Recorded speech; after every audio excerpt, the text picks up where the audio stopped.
দুর্গাপুজোর শেষ মুহূর্তের প্রস্তুতির খবর জানাতে ভোলা থেকে আমাদের সঙ্গে সরাসরি যুক্ত রয়েছেন সহকর্মী ছোটন সাহা।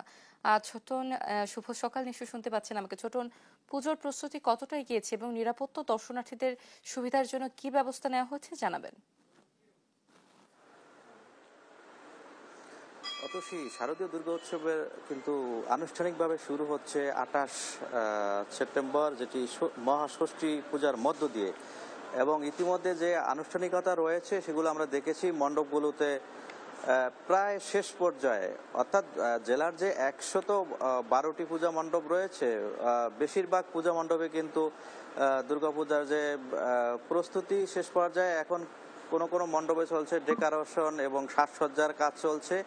আমরা দেখেছি গতকালকে থেকে কিন্তু আইন শৃঙ্খলা রক্ষাকারী বাহিনীর সদস্যরা কিন্তু এই পূজার সার্বিক নিরাপত্তায় তারা মাঠে নেমেছেন। বিশেষ করে র্যাব বাহিনীকে আমরা দেখেছি যে পূজা মণ্ডপগুলোতে কিন্তু টহল দিয়েছে, মণ্ডপগুলোতে তারা ঘুরিয়েছে এবং কর্মকর্তাদের সাথে কথা বলে নিরাপত্তার ব্যাপারে নিশ্চিত করার ব্যাপারে তারা সব ধরনের আশ্বাস দিয়েছেন, এমনটি জেনেছি। তো আমি রয়েছি ভোলার কেন্দ্রীয় মদন মোহন মন্দিরে। এই মন্দিরের দুর্গাপূজা কমিটি এবং মন্দির কমিটির নেতৃবৃন্দের সাথে একটু কথা বলবো, জানতে চাইবো আপনাদের এইখানে সবশেষ কি প্রস্তুতি বাকি রয়েছে।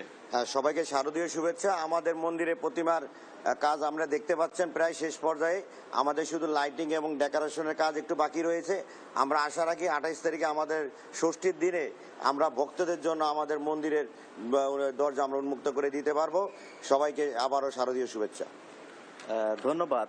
শুনছিলেন অতসী যে আসলে পূজাকে ঘিরে যে প্রস্তুতি সেগুলো অনেকটাই শেষ পর্যায়ে এবং আমরা ভোলার জেলা প্রশাসকের সাথেও কথা বলেছি। জেলা প্রশাসক আমাদেরকে বলছিলেন যে সার্বিক যে আইন শৃঙ্খলা যে ব্যাপারটি সেটি তারা সর্বোচ্চ ব্যবস্থা নিয়েছে এবং একই সাথে পুলিশ সুপারও কিন্তু আমাদেরকে বলছিলেন যে পূজার নিরাপত্তায় তারা সব ধরনের যে প্রস্তুতি সেটি নিয়েছেন এবং একই সাথে মণ্ডপগুলোতে কিন্তু সিসি ক্যামেরার আওতায় আনা হয়েছে। তো সনাতন ধর্মাবলম্বীরা আশাবাদী যে এবারের পূজা তারা সুষ্ঠুভাবে সম্পাদন করতে পারবেন। তো এ ছিল আমার কাছে ভোলার শারদীয় দুর্গা উৎসবের শেষ মুহূর্তের প্রস্তুতি নিয়ে সর্বশেষ তথ্য।